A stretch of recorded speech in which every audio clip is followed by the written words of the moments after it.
다 함께 따라하겠습니다. 지혜가 주는 마음들. 지혜가 주는 마음들. 지난 시간에 우리는 참된 지혜를 분별할 줄 아는 기준에 대해서 말씀을 함께 나누었습니다.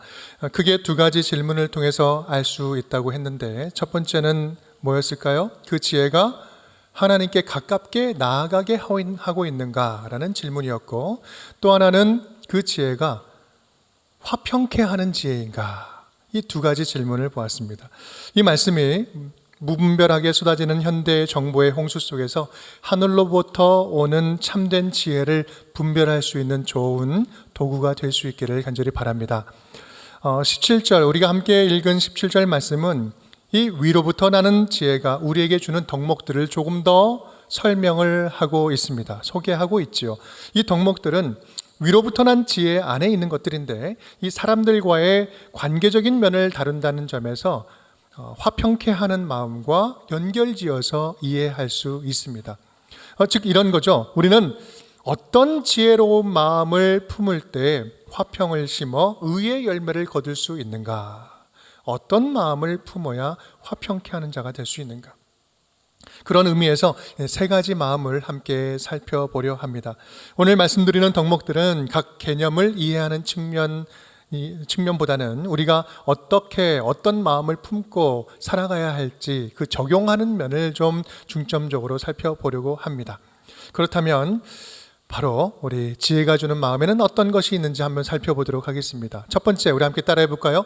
관용하는 마음입니다. 관용하는 마음입니다. 이 관용이라는 단어는 에피에이케스라는 단어인데, 온화하다, 온순하다, 이해심이 많고 관대하다, 넓은 마음을 갖다, 이런 표현, 이런 의미를 담고 있습니다.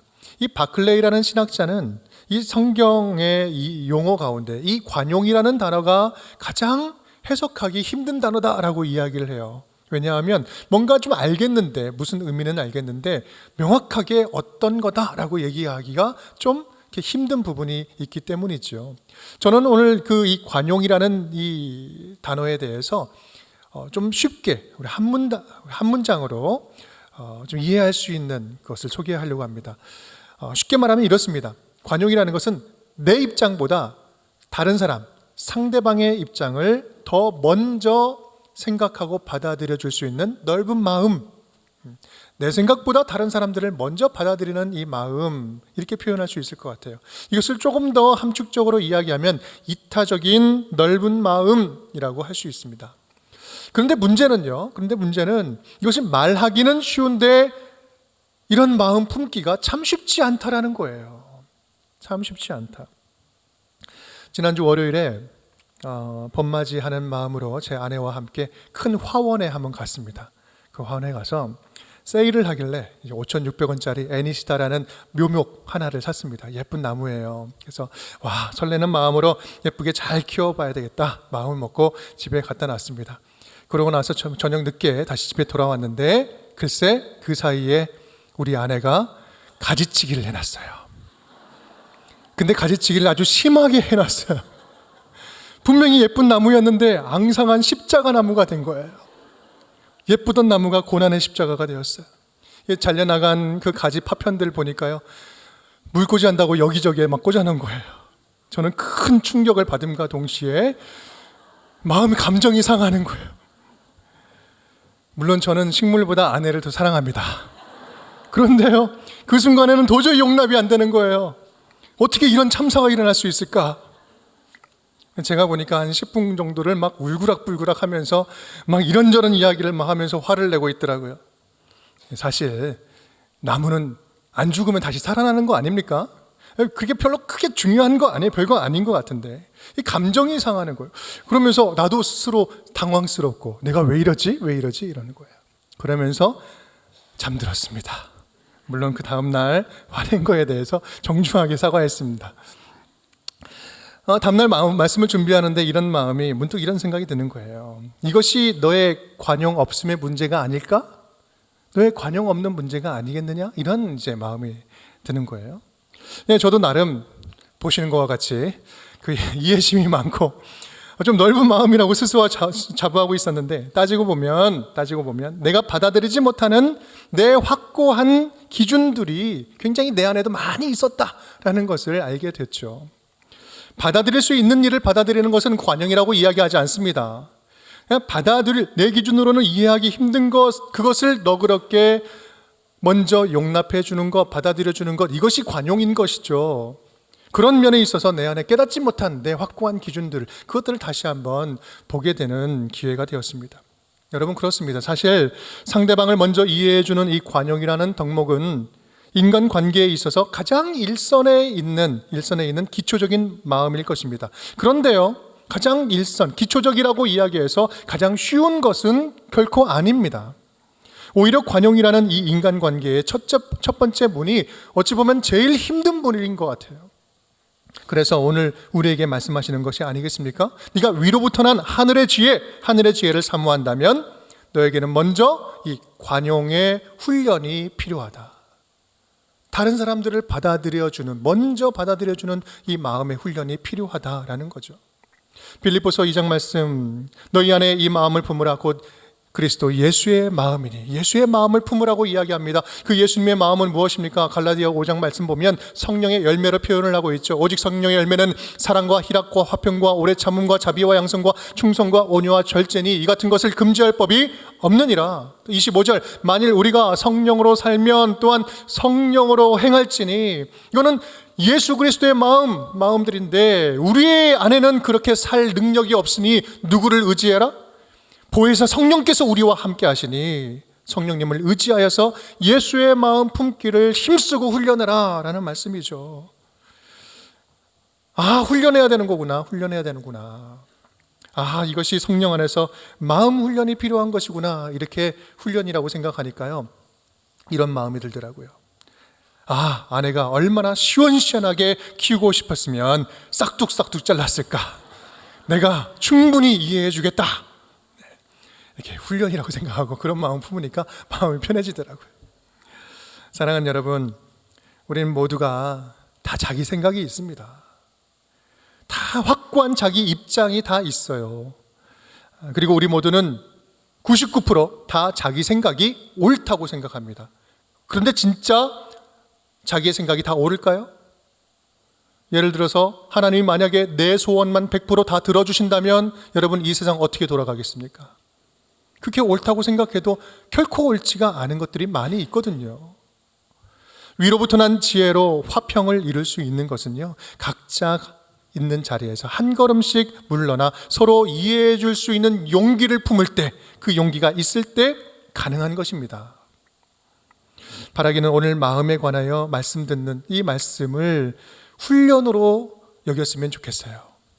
우리 모두 어제보다는 넓은 마음으로 오늘을 살고 내일은 오늘보다 조금 더 넓은 마음을 품을 수 있는, 그렇게 관용하는 마음이 자라고 성장하는 우리 운정교회 모든 성도님들 될 수 있기를 주님의 이름으로 축복합니다. 두 번째입니다. 함께 따라하겠습니다. 양순하는 마음입니다. 양순하는 마음입니다. 네, 양순하다라는 것은 유페이데스라는 단어인데, 이거는 순종하다, 고분고분하다라는 거죠. 반대의 의미로 본다면 거칠고 완고한, 고집이 센, 이런 뜻이에요. 하나님을 상대로 유페이데스는요, 하나님이 하시는 말씀에 순종하는 것을 말하는 것이고, 사람을 상대로 유페이데스라고 이야기할 때 우리가 가장 쉽게 근접하게 이해할 수 있는 것은 양보하는 마음입니다. 양보하는 마음.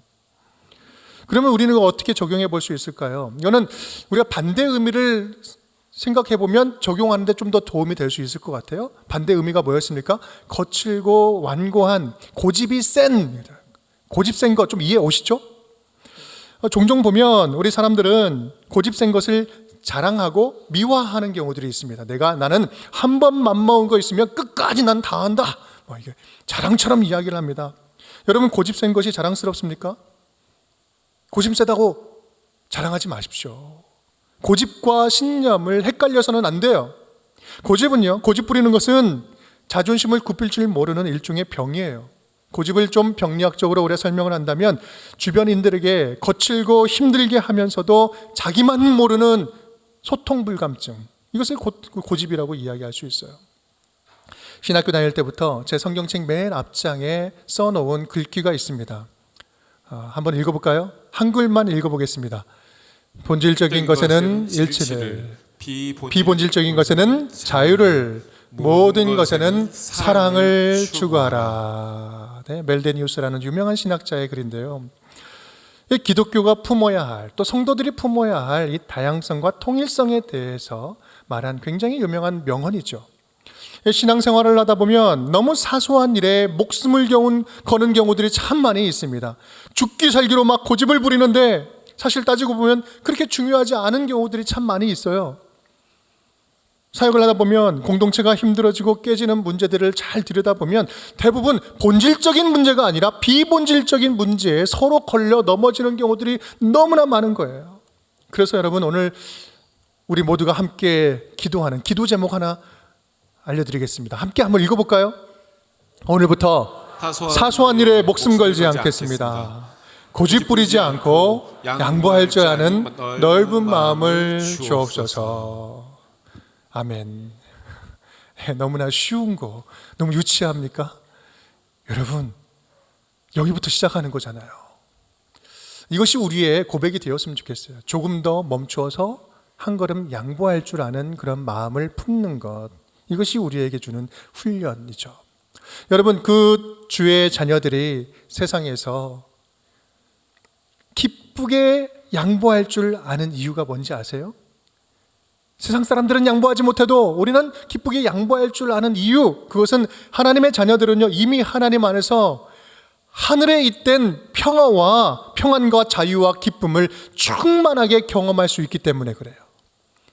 이미 하나님 안에 있는 풍성한 하나님 나라를 소유했기 때문에 그렇게 살 수가 있는 것이죠. 하나님 나라라는 본질 안에서 이미 풍성함을 맛보고 있고 또 예수님 한 분만으로 만족할 수 있기에 진짜 성도들이라면 비본질적인 일들은 기쁨으로 양보할 수 있는 자로 살 수 있는 것입니다.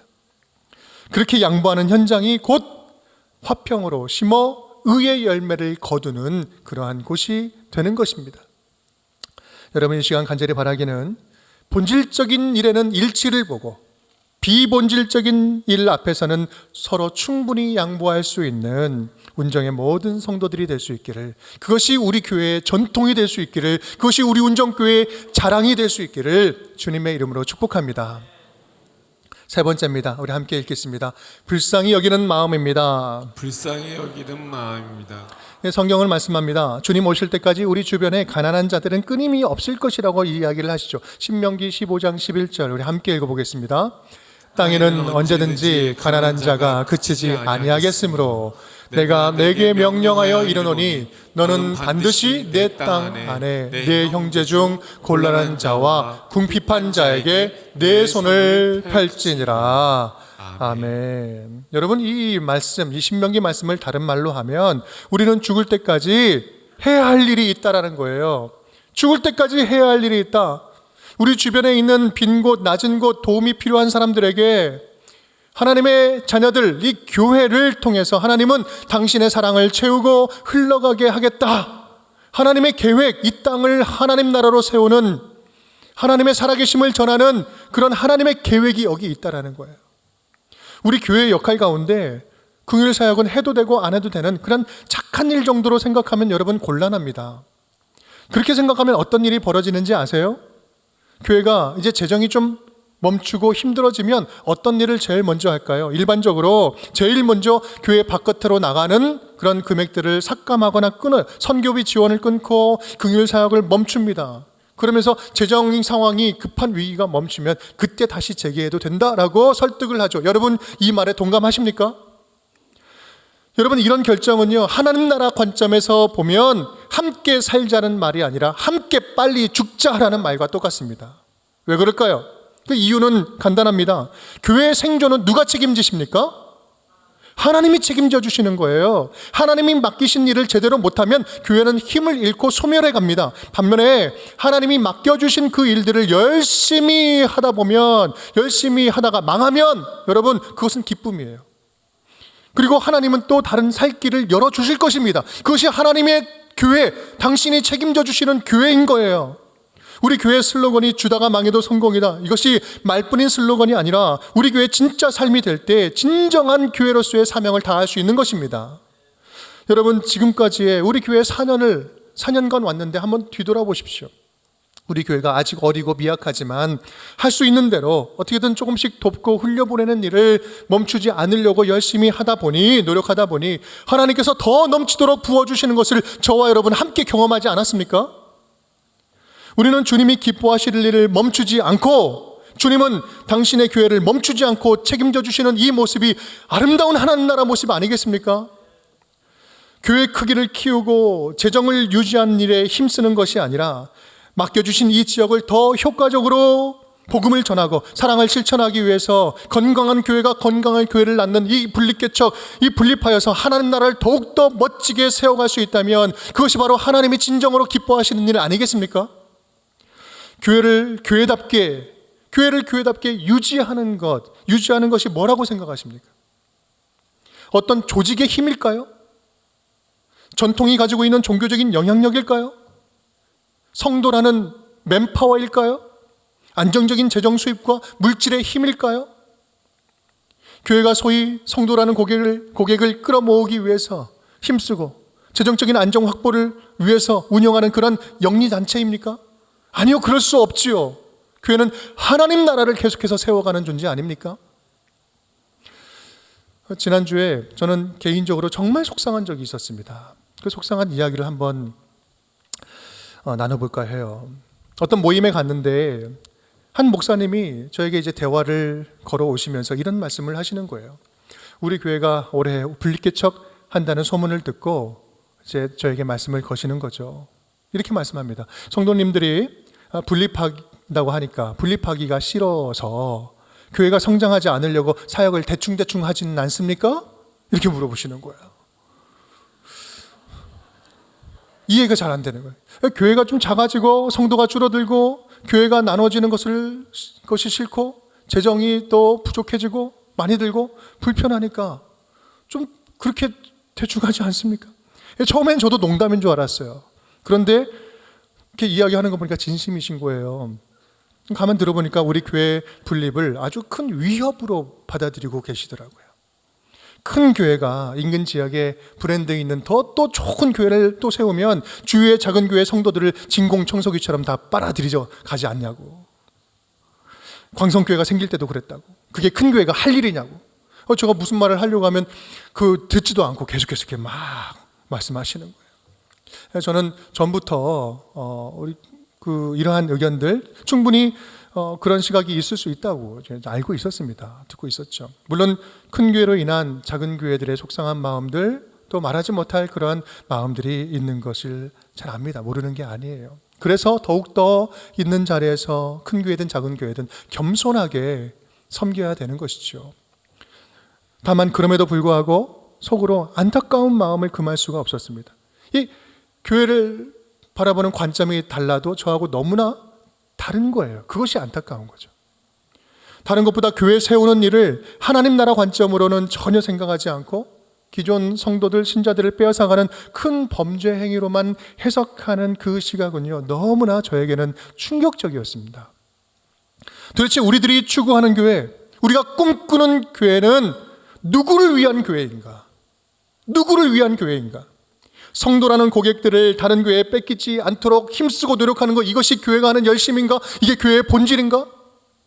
여러분, 교회 세우는 것을 대형마트가 고객들 뺏어가는 수준으로 생각하면 하나님 나라는 답이 없습니다.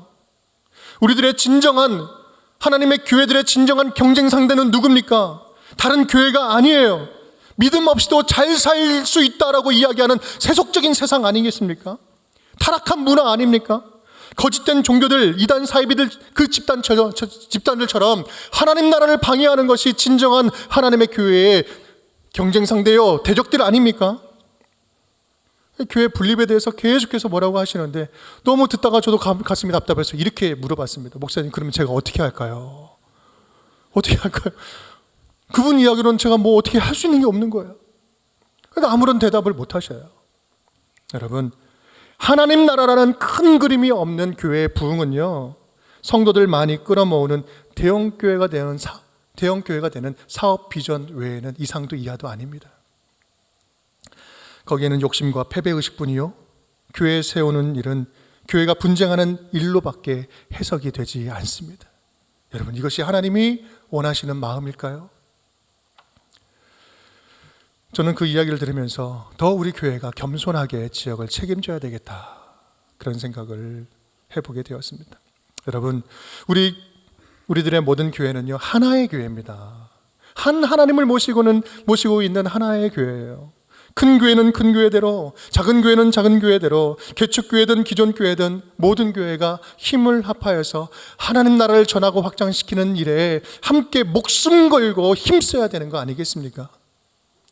지역의 모든 교회들이 세속에 물든 세상 속에서, 거짓된 진리가 현혹하는 이 세상 속에서 각자의 분량과 부르심에 따라서 하나님 나라를 회복하는 일을 위해서 더욱더 연합하고 더욱더 서로 도와주면서 서로 상생하면서 부흥을 함께 꿈꾸는 것이 우리가 품어야 할 마음이 아니겠습니까? 어떤 분들은 이렇게 이야기해요. 제가 큰 교회 담임으로 있다 보니까 너무나 쉽게 이야기한다고요. 여러분, 저도 개척교회 목사 아들이에요.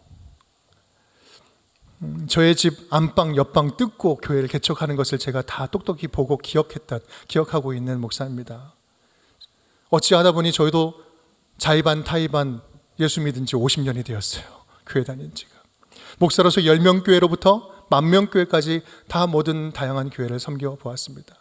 여러분, 저라고 성도 한 사람 귀한 거 모르겠습니까? 그런 거 말하는 게 아니잖아요. 적어도 한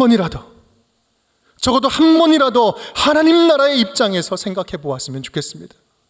하나님 나라의 관점에서 생각해 보았으면 좋겠어요.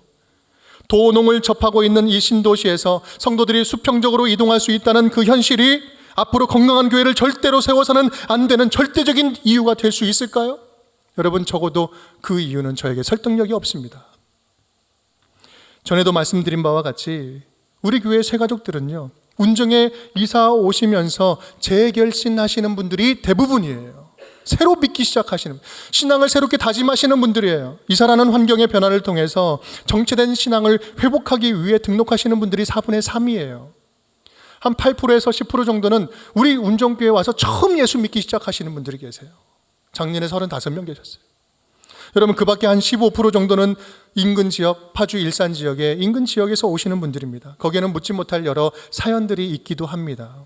때로는 교회에서 받은 상처들도 많이 계시고요. 여러분, 저는요, 우리 운정교회가 다양한 상황에 있는 이 성도들에게 영적인 회복의 거점지로서 하나님께서 신앙을 회복시키기 위해서 우리 교회를 이곳에 세우셨다고 확신합니다. 사랑하는 성도 여러분, 이 땅을 긍휼히 여기시는 하나님의 눈으로 바라볼 때 우리는 할 일이 너무나 많이 있습니다. 오늘도 믿지 않은 자에게 복음을 전하여서 회심시키는 일들, 이름뿐인 성도들을 다시 성숙한 제대로 회복시켜 하나님 나라 일꾼이 되게 하는 일들, 얼마나 할 일이 많이 있습니까? 세상에서 지치고 교회에서 상처받은 영혼들, 갈 길을 잃어버린 가나안 성도들을 다시 건강한 공동체 안에서 신앙을 회복시키는 일들, 이것이 얼마나 할 일이 많이 있습니까? 여러분, 우리 교회는요, 이 땅을 긍휼한 마음으로 바라보시는 하나님의 손에 붙들려 있는 한 조건 없이 계산 없이 멈추지 않고 하나님의 마음을, 하나님의 사랑을 흘려보내는 일에 멈추지 않고 헌신할 것입니다. 왜냐하면 그것이 바로 하나님이 우리에게 맡겨주신 사명이라고 믿기 때문에 그렇습니다. 얼마 전에 우리 교회 출석 중에 계신 우리 한 성도님이 지난 10년 동안 부어놓은 그 적금을 타게 되었습니다. 근데 그 적금을 타면서 이 일이 하나님 나라의 선한 일에 사용되었으면 좋겠다라고 해서 그 적금을 주셨어요. 1,000만 원을 희사하셨습니다. 헌금하셨죠. 극구 누군지 밝히지 말라고 이렇게 말씀을 하셔서 그분께 감사하다, 그리고 기도해드리고 선한 교회, 그 흘려보내는 일에 쓰겠다고, 긍휼사에게 쓰겠다고 말씀을 드렸습니다. 또 어제는요, 우리 성도님들 가운데 83세 되신 한 권사님이 우리 교회가 이제 새롭게 건강한 교회가 건강한 교회를 낳는 이 분립개척의 일에 힘쓰는 모습을 보면서 거기에 하나님이 너무나 큰 감동을 주셔서 지금까지 틈틈이 모은 그 헌금을 주셨어요. 틈틈이 모은 1,000만 원을 내셨습니다. 지금도 일하고 계셔요. 여러분, 그것이 쉬운 일일까요? 이것이 사람이 하는 일입니까? 성령께서는 지금도 우리에게 맡겨주신 일들을 이루기 위해서 우리 가운데 역동적으로 일하고 계십니다. 금액을 떠나서 하나님의 긍휼하심은 지금도 이렇게 우리 안에서 강물처럼 흐르고 있다는 사실을 깊이 깨달을 수 있었습니다. 하나님은 우리를 통해서 일하고 계십니다. 그래서 지난주에는 우리 그 긍휼 헌금으로 내주신 그 헌금으로 독거노인을 위해서 무료 급식하시는 공동체가 있습니다. 그런데 거기가 너무나 재정적으로 힘들어서 월세도 내지 못하고 있다. 근데 독거노인들은 계속해서 밥을 해드려야 되는데 너무 힘들다는 소식을 듣고 그곳에 조금 이제 보내게 되었습니다. 그리고 충남의 한 교회 성도 7명 남은 교회, 그 교회가 지붕이 다 뜯어지고 교회가 너무나 힘들다는 이야기를 또 보내주셔서 그곳을 이제 도울 수가 있었어요. 여러분, 우리 교회가 한 일은 아무것도 없습니다. 다만 성령께서 하시는 일을 그 선한 도구가 될 뿐이죠. 얼마 전에 CBS 방송국에서 우리 교회를 취재해서 저녁 뉴스에 내겠다고 연락이 왔습니다. 저는 굉장히 부담스럽더라고요. 인터뷰하는 것도 부담스럽고 우리 교회 아직 어리고 부족하고 많이 하는 것도 없는 것 같은데 그래서 너무나 부담스러워서 안 하려고 했는데요. 한 가지 마음에 들면서 제가 촬영에 응낙을 했습니다. 그것은 다른 교회에 자랑하고 싶은 마음은 정말 1도 없습니다. 다만 우리 성도들, 좀 여러분이죠. 우리 여러분들에게 우리 교회가 지금 어떤 일을 어떻게 하고 있는지 공식적으로 알릴 수 있는 기회가 된다면 뉴스에 나오는 것도 괜찮겠다라고 생각이 들면서 촬영을 했죠. 여러분이 낸 헌금이 어떻게 흘러가고 있고 어디에 쓰여지고 있고 또 우리 교회는 지금 어떠한 일에 적극적으로 몸부림치면서 헌신하고 있는지 여러분 적어도 당사자가 되는 저와 여러분 우리 성도님들은 알아야 되지 않겠습니까? 여러분 그래서 홈페이지에 들어가시면 팝업으로 6분짜리 영상 하나 올려놨습니다. 뉴스 영상이에요. 저와 여러분의 이야기예요. 다른 교회 성도님들은 안 들으셔도 괜찮습니다. 그런데 우리 교회 성도님들이라면 한 번쯤 함께 시청을 하시면 좋겠습니다.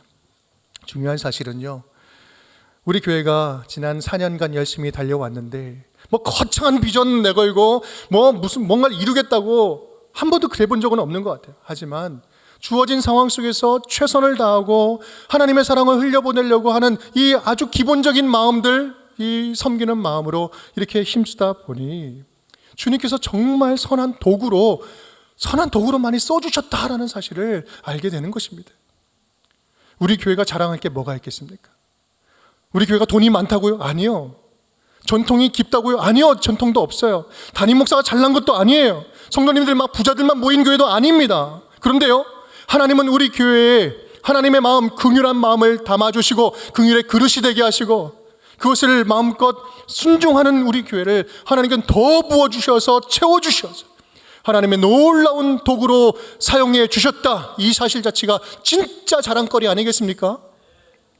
간절히 소망하기는 우리 운정교회가 그렇게 주님 오시는 그날까지 믿음직스럽게 쓰임받는 주님의 선한 도구가 될 수 있기를 간절히 소망합니다. 사랑하는 여러분, 오늘 위로부터 나는 지혜가 주는 우리 세 가지 마음을 함께 살펴보았습니다. 제가 세 가지 마음을 살펴보면서 한 가지 사실을 알 수 있었는데요. 그것은 뭐냐면 그것은 하나님이 기뻐하시는 선한 열매는 공짜로 주어지는 게 아니구나. 공짜로 주어지는 것이 아니구나. 저와 여러분이 각자 있는 곳에서 다른 사람들보다 먼저 낮아지고 먼저 양보하고 먼저 서로를 향해서 불쌍히 여기는 마음을 품고 서로 겸손히 섬길 때 이 지역을 우리 교회에게 맡겨주신 일들을 겸손하게 감당할 때 십자가의 죽음 끝에 부활의 열매가 맺히는 것처럼 하나님 나라의 풍성한 열매가 저와 여러분 우리 교회 안에 풍성히 넘치게 된다라는 말씀입니다. 간절히 바라기는 이번 한 주간 동안 우리들의 그 딱딱한 마음들을 한번 들여다보았으면 좋겠어요. 내 기준으로 가득해서 어떤 양보도 할 수 없는 그런 고집스러운 마음들을 주님 앞에 내려놓았으면 좋겠습니다. 그리고 그 자리에 다시 채워주시는 예수님의 마음들, 먼저 양보할 줄 아는 마음, 먼저 넓은 마음으로 용납해 주는 마음, 불쌍히 여겨주는 그 마음으로 채워질 수 있기를 바랍니다. 그것을 위해서 성령님께 간구했으면 좋겠어요. 그럴 때 우리 하나님께서 우리의 모든 마음을 주의 마음으로 채워주실 줄을 믿습니다. 그렇게 예수의 마음을 품고 주님 십자가에 가까이 나아가는 사순절 5번째 주간을 보내는 우리 운정의 모든 가족 식구들이 될 수 있기를 주님의 이름으로 축복합니다. 함께 따라하겠습니다. 지혜가 주는 마음들, 지혜가 주는 마음들, 관용하는 마음입니다. 관용하는 마음입니다. 양순하는 마음입니다. 양순하는 마음입니다. 긍휼히 여기는 마음입니다. 긍휼히 여기는 마음입니다.